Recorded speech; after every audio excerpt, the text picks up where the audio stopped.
56টি জাতিগোষ্ঠীর প্রায় 150 কোটি মানুষের বৈচিত্র্যময় সংস্কৃতির দেশ চীন। চীনা সভ্যতার যেমন আছে 5000 বছরের ঐতিহ্য, তেমনি আধুনিক জ্ঞানবিজ্ঞান ও উদ্ভাবনেও সমান সচেষ্ট চীন। চীনের সদর অন্দরের নানা ঘটনার সবশেষ তথ্যপাত্র নিয়ে আমাদের আয়োজন জানা অজানা চীন। সঙ্গে আছি আমি শিয়াবুর রহমান। সম্প্রতি শেষ হয়েছে চীনের 2 অধিবেশন। আন্তর্জাতিক পর্যবেক্ষকদের মতে 2 অধিবেশন ছিল টেকসই অর্থনৈতিক ও সামাজিক উন্নয়নের জন্য দেশটির মহাপরিকল্পনা এবং অন্যান্য দেশের সঙ্গে যৌথ উন্নয়ন অর্জনের প্রতি তার দৃঢ় দায়িত্ববোধ জানার একটি গুরুত্বপূর্ণ জানালা। তারা বিশ্বাস করেন উচ্চ স্তরের উন্মুক্ততা সম্প্রসারণ এবং উচ্চমানের উন্নয়ন অর্জনের জন্য চীনের ক্রমাগত প্রচেষ্টা বিশ্ব অর্থনীতির পুনরুদ্ধার ও প্রবৃদ্ধিতে ব্যাপক অবদান রাখবে। বিস্তারিত রয়েছে প্রতিবেদনে। সপ্তাহব্যাপী অনুষ্ঠিত 2 অধিবেশন চীনের সবচেয়ে গুরুত্বপূর্ণ বার্ষিক রাজনৈতিক ঘটনা হিসেবে বিবেচিত হয়।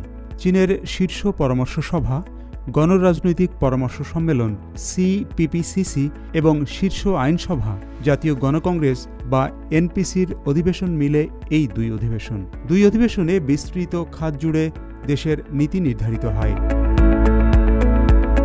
পর্যবেক্ষকরা বিশ্বাস করেন উচ্চ স্তরের উন্মুক্তকরণ সম্প্রসারণ এবং উচ্চমানের উন্নয়ন এগিয়ে নেওয়ার ক্ষেত্রে চীনের ক্রমাগত প্রচেষ্টা বিশ্ব অর্থনীতির পুনরুদ্ধার এবং প্রবৃদ্ধিতে ব্যাপক অবদান রাখবে। পেরুর রাজনীতিক ও পার্লামেন্টারিয়ান এডুয়ার্ডো সালহুয়ানা প্রবৃদ্ধির চালিকা শক্তি প্রযুক্তি খাতে চীনের অগ্রণী ভূমিকার প্রশংসা করেন। তিনি জানান, গত মাসে স্পেনের বার্সিলোনায় শুরু হওয়া মোবাইল ওয়ার্ল্ড কংগ্রেসে কম্পিউটার বিজ্ঞান ও অন্যান্য ক্ষেত্র যেমন রোবোটিক্স ও অটোমোবাইলে গবেষণা ও উন্নয়নে চীনের গুণগত অগ্রগতি প্রত্যক্ষ করা যায়।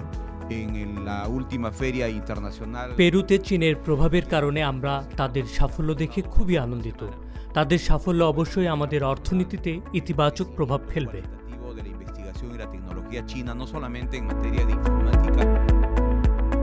2 অধিবেশনে নতুন মানের উৎপাদন শক্তি নিয়ে বেশ আলাপ করেন আইন প্রণেতা ও রাজনৈতিক উপদেষ্টারা।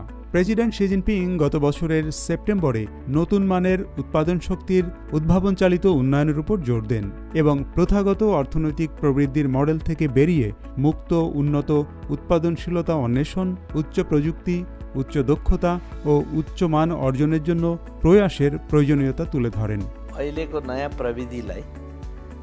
বৈশ্বিক অর্থনৈতিক ও পরিবেশগত চ্যালেঞ্জ মোকাবেলা এবং ক্রমাগত বিজ্ঞান প্রযুক্তির অগ্রগতির লক্ষ্যে নতুন প্রযুক্তি ও নতুন মানসম্পন্ন উৎপাদন শক্তির বিকাশের জন্য প্রচেষ্টা বাড়াচ্ছে চীন।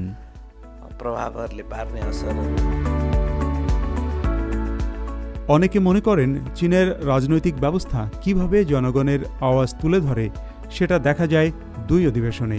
সমাজের বিভিন্ন অংশের প্রতিনিধিত্বকারী প্রায় 3000 আইন প্রণেতা 2 অধিবেশনে যোগ দিতে বেইজিংয়ে জড়ো হন তৃণমূল পর্যায়ের সমস্যাগুলো সমাধানের পরামর্শ দেওয়ার জন্য। Bei diesen Sitzungen haben wir es angehört, sowohl beim CPPCC als auch beim Volkskongress. 2 অধিবেশন চলাকালে গণকংগ্রেস এবং গণরাজনৈতিক পরামর্শ সম্মেলনের সদস্যরা জনগণের কণ্ঠস্বরে প্রতিনিধিত্ব করেন। অনেক পরিবর্তন ঘটবে বলে আশা করা হচ্ছে, কারণ সকল স্তরের সরকারগুলো 2 অধিবেশনে উত্থাপিত সমস্যাগুলো কার্যকরভাবে সমাধান করবে, যা চীনের রাজনৈতিক ব্যবস্থার একটি বিশেষ বৈশিষ্ট্য।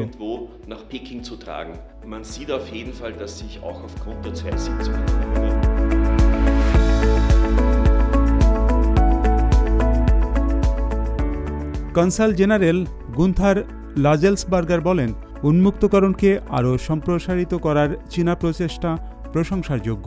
অস্ট্রিয়া চীনসহ আন্তর্জাতিক অংশীদারদের সঙ্গে ক্রমাগত সহযোগিতার উপর নির্ভর করে এবং একটি উন্মুক্ত চীন থেকে উপকৃত হয় বলে জানান তিনি। থাইল্যান্ডের সাবেক উপপ্রধানমন্ত্রী ফিনিজ জারুসম্বাতের মতে, চীনের উন্নয়ন অনেক বিস্তৃত আঞ্চলিক ও বৈশ্বিক প্রভাব বয়ে আনবে। প্রেসিডেন্ট শি জিনপিং এর উত্থাপিত নতুন মানের উৎপাদন শক্তি আসিয়ান ও বিশ্বের অর্থনৈতিক প্রবৃদ্ধির চালিকা শক্তি হয়ে উঠেছে। নতুন জ্বালানির গাড়ি NEV হল চীনের নতুন মানসম্পন্ন উৎপাদন শক্তির অন্যতম প্রতিনিধি। চীনের NEV-গুলোর উচ্চ প্রযুক্তি ও মান ইতোমধ্যেই বিশ্ববাজারের স্বীকৃতি অর্জন করেছে। ซึ่งก่อให้เกิดการเปลี่ยนแปลงอย่างมากทำให้อุตสาหกรรมยานยนต์พลังงานใหม่หรือรถไฟฟ้าของจีนนั้น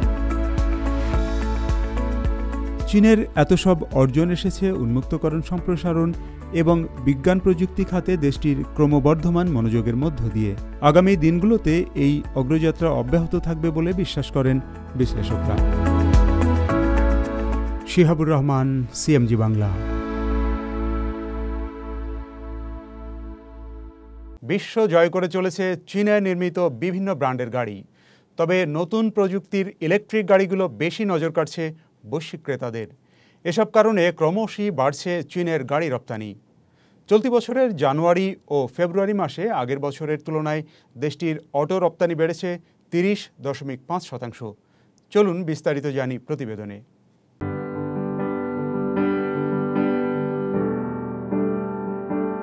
গাড়ি তৈরিতে বিশ্বের শীর্ষ দেশ চীন, আর তাই দিন দিন বৃদ্ধি পাচ্ছে দেশটির গাড়ি রপ্তানি। সম্প্রতি প্রকাশিত চীনের গাড়ি নির্মাণ সমিতির তথ্যে দেখা যায় চলতি বছরের প্রথম 2 মাসে চীনের গাড়ির রপ্তানি হয়েছে 8,22,000 ইউনিট। এ সময় নতুন জ্বালানির গাড়ি বা NEVর রপ্তানি 7.5% বেড়ে 1,82,000 ইউনিটে পৌঁছেছে। অন্যদিকে জীবাশ্ম জ্বালানির গাড়ির রপ্তানি 39% বেড়ে দাঁড়িয়েছে প্রায় 6,40,000 ইউনিটে। CAAM সংশ্লিষ্টরা জানিয়েছেন, চীনের অটোমোবাইল শিল্প বৈশ্বিক বাজারে শক্তিশালী প্রতিযোগিতার সক্ষমতা দেখিয়েছে এবং তারা মনে করছেন প্রযুক্তিগত উদ্ভাবন, ব্যয় নিয়ন্ত্রণ এবং শক্তিশালী শিল্প চেইনের কারণে চীন এ গতিধারা বজায় রাখতে পারবে। বিদেশি বাজারে চীনা গাড়ির চাহিদা ক্রমাগত বাড়ছে। 2024 সালে বৈশ্বিক অর্থনীতি ও বাণিজ্যের বিকাশের সাথে সাথে চীনের গাড়ি শিল্প অন্তত 20% প্রবৃদ্ধি অর্জন করবে বলে আমরা আশা করছি। CAAM এর উপাত্তে আরও দেখা যায়, এই বছরের প্রথম 2 মাসে চীনের গাড়ি বিক্রি আগের বছরের একই সময়ের তুলনায় 11.1% বেড়েছে। এ সময় বিক্রি হয়েছে মোট 40,03,000 গাড়ি। সংশ্লিষ্টরা বলছেন, গত বছর চীন গাড়ি রপ্তানি করেছে 49,10,000 ইউনিট, যা তার আগের বছরের চেয়ে প্রায় 58% বেশি। নাজমুল হক রাইয়ান, CMG বাংলা।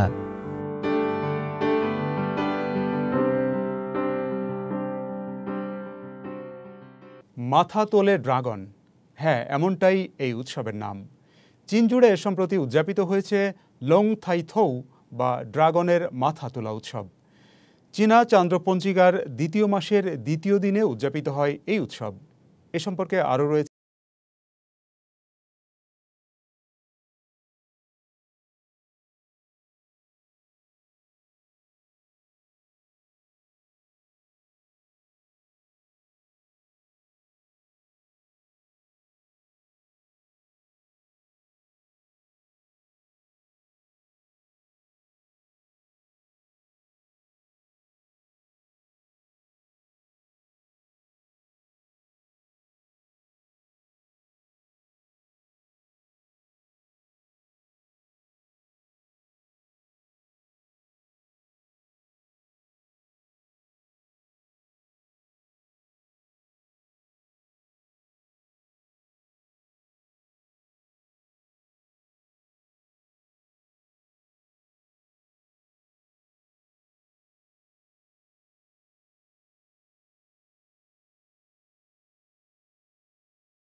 হেবেই এবং সিচুয়ানের 11টি ড্রাগন নাচের দল এই প্রতিযোগিতায় অংশ নেয়। আনহুই প্রদেশের হুয়াংশান সিটি, এখানে খড়ের ড্রাগন নিয়ে চলছে নাচ, আকাশে আতশবাজির খেলা। এখানকার হুইচৌ জেলার সু ইউয়ান গ্রামের খড়ের ড্রাগন তৈরির দীর্ঘ ঐতিহ্য রয়েছে। ড্রাম আর কংয়ের বাজনার তালে তালে এখানে চলে চোখ ধাঁধানো ড্রাগন নাচ। লোং থাই থং দিবসে ড্রাগন নাচ দেখা আমার প্রতি বছরের রীতি। এটা সবসময় আমাকে অবাক করে, আনন্দ দেয়। হেনান প্রদেশের ছিনইয়াং সিটিতে ড্রাগনের মাথা তোলা উৎসবে দারুণ জমজমাটভাবে পরিবেশিত হয় ড্রাগন নাচ। ভোরবেলা নাচ হয় পাহাড়ের চূড়ায়। যখন সন্ধ্যার ছায়া নেমে আসে তখন ড্রাগন নাচের বর্ণিল আলোয় রঙিন হয়ে ওঠে মহাপ্রাচীর।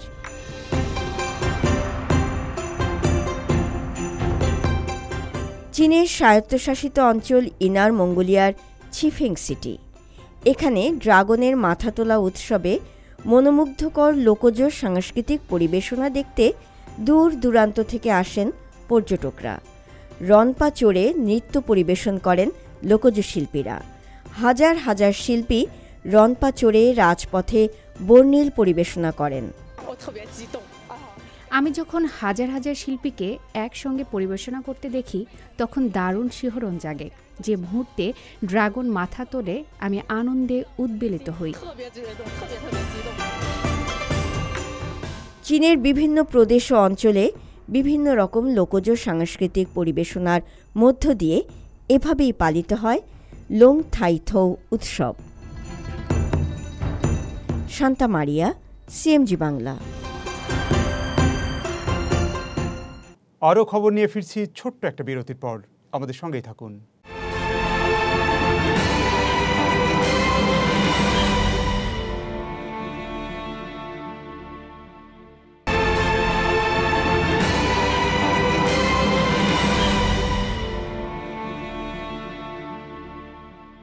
দর্শক, বিরতির পর আবারও স্বাগত জানা অজানা চীনে।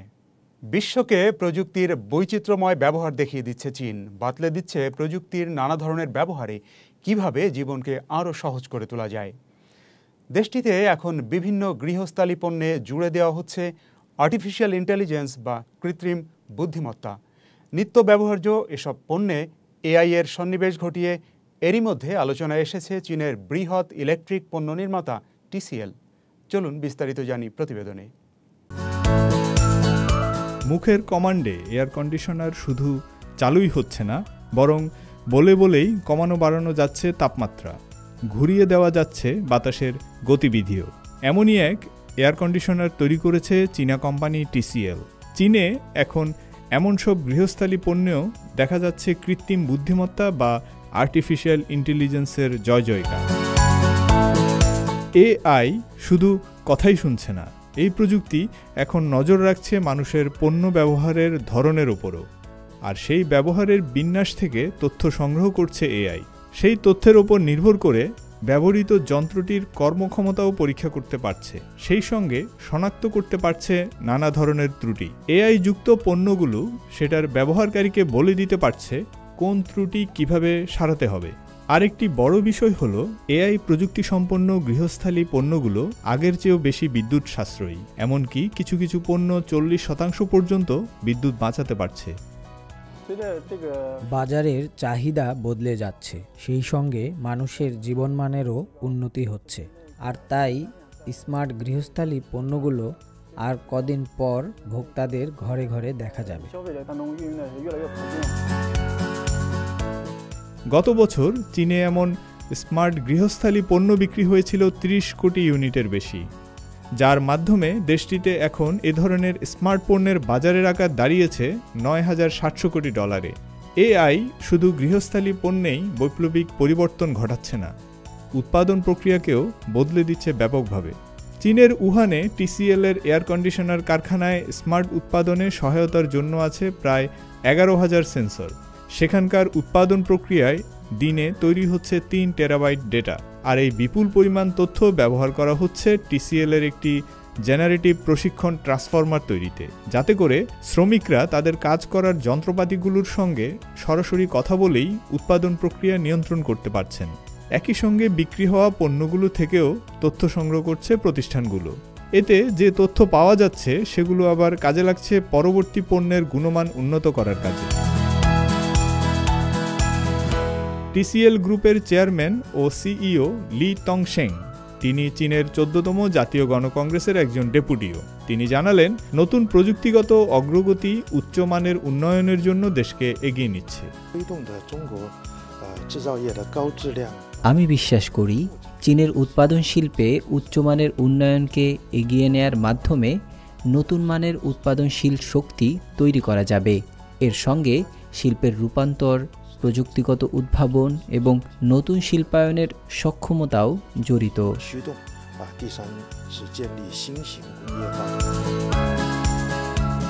এসব দেখে আর সন্দেহ থাকে না যে গৃহস্থালী পণ্যে চীন যে আধিপত্য বজায় রেখেছে তাতে কৃত্রিম বুদ্ধিমত্তার এমন যুগান্তকারী সংযোজনে বিশ্ববাজারে নিজেদের শ্রেষ্ঠত্ব আরেক দফা জাহির করবে দেশটি।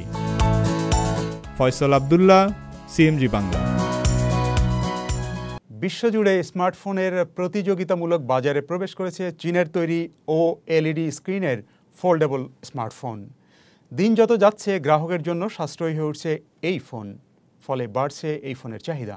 পরিসংখ্যান বলছে 2023 সালে চীনে ফোল্ডেবল স্ক্রিনের ফোন সেট বিক্রি হয়েছে 70 লাখ, যা 2022 সালের তুলনায় 114.5% বেশি। আরও রয়েছে প্রতিবেদনে। মোবাইল হলো বর্তমান সময়ের মানুষের কাছে একটি অপরিহার্য ইলেকট্রিক যন্ত্র। প্রযুক্তির অগ্রগতির ফলে মোবাইলগুলো হয়েছে আধুনিক। এখন আমাদের হাতে এসেছে ফোল্ডেবল স্ক্রিনের মোবাইল ফোন। দিন যত যাচ্ছে বিশ্বব্যাপী চাহিদার শীর্ষে উঠে এসেছে চীনের তৈরি ফোল্ডেবল স্ক্রিন ফোন। পরিসংখ্যান বলছে 2023 সালে চীনের তৈরি ফোল্ডেবল স্ক্রিন মোবাইল ফোন বিক্রি হয়েছে প্রায় 11 মিলিয়ন সেট, যা 2022 সালের তুলনায় 30% বেশি। বিশ্লেষকরা মনে করছেন প্রধানত দুটি কারণে বিশ্ববাজারে অস্থিরতা থাকলেও চীনের ফোল্ডেবল স্ক্রিন ফোন বিক্রি বেড়েছে। এর একটি হল চীনা কোম্পানিগুলো OLED স্ক্রিন উৎপাদন করছে, এর ফলে ফোনের দাম কমেছে এবং বাজারে আরও বেশি বিকল্প পাওয়া যাচ্ছে। আর দ্বিতীয় কারণটি হল চাহিদা বৃদ্ধি। বর্তমানে অধিকাংশ ফোল্ডেবল ফোনে বড় স্ক্রিন এবং উন্নত মাল্টিটাস্কিংয়ের সুযোগ থাকায় বেড়েছে এসব ফোনের চাহিদা। ধারণা করা হচ্ছে 2025 সালের মধ্যে চীনের ফোল্ডেবল ফোন শিল্পের আকার বেড়ে দাঁড়াবে 19.8 বিলিয়নে। OLED স্ক্রিন তৈরির ক্ষেত্রে গুরুত্বপূর্ণ ভূমিকা পালন করছে মধ্য চীনের হুবেই প্রদেশের উহান শহরে অবস্থিত TCL China Star optoelectronics technology company limited. এই কারখানাটি অনেক বৃহৎ হলেও এতে কর্মীর সংখ্যা খুব বেশি নয়, কেননা এই কারখানায় অধিকাংশ কাজ সম্পন্ন হয় বিভিন্ন ধরনের বৃহৎ মেশিনের মাধ্যমে। এ কারখানায় উৎপাদিত প্রতিটি নতুন মডেলের স্ক্রিন বাজারে পাঠানোর আগে করা হয় কঠোর পরীক্ষা নিরীক্ষা। ফোল্ডেবল স্ক্রিন হতে হলে প্রতিটি মডেলের স্ক্রিনকে 2 লাখের বেশি বার ফোল্ড করা হয়। 2023 সালে বিশ্ববাজারে ব্যাপকভাবে বিক্রি হয়েছে ফোল্ডেবল ফোন। চালু করা 18টি নতুন মডেলের মধ্যে 13টি OLED ডিসপ্লে ব্যবহার করা হয়েছে, যা তৈরি করেছে চীনা কোম্পানি। বিগত কয়েক বছরে ফোল্ডেবল ফোনগুলোতে আরও নতুন ফিচার সংযুক্ত হওয়ার ফলে মানুষের চাহিদাও বৃদ্ধি পেয়েছে। বিশেষ করে শুরুর দিকে যখন ফোল্ডেবল স্ক্রিনের ফোন প্রথমে বাজারে আনা হয়েছিল, তখন বিভিন্ন নির্মাতা প্রতিষ্ঠানের ফোল্ডেবল স্ক্রিন ফোনের দাম $1000 বেশি ছিল। তবে গত 4 থেকে 5 বছরে প্রযুক্তিগত উন্নয়ন এবং বিভিন্ন উপকরণে উদ্ভাবনের ফলে ফোল্ডেবল স্ক্রিন ফোনের দাম কমে $400 থেকে $600 নেমে এসেছে। যখন ফোল্ডেবল স্মার্টফোনগুলো বাজারে আনা হয়েছিল, তখন এর বিক্রয়ের পরিমাণ কেবল মোটের 3 থেকে 5% ছিল। এখন সেই সংখ্যাটি 20% পৌঁছেছে।